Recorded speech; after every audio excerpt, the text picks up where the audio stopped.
Hey guys, welcome to Tutorial Guru. Today we'll be learning how to find your spam mail on your Gmail, and now let's dive right in. Now to find your spam mail on your Gmail, first open up your Gmail app on your phone.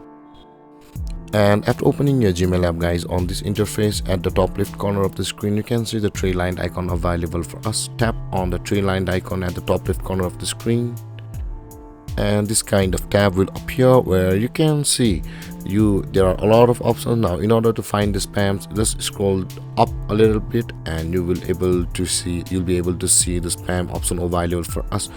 Just below the all mail, tap on the spam button over here, and all of the messages or emails which your Gmail thinks is spam, or all of your spam messages on your Gmail, will be shown to you like this. And with that being said guys, this is how to view all of your spam mail on your Gmail account. And if you have any confusions or questions regarding the topic, feel free to comment in the comment section below, and don't forget to like, subscribe and hit that bell icon for more videos. Thank you for watching guys. Peace.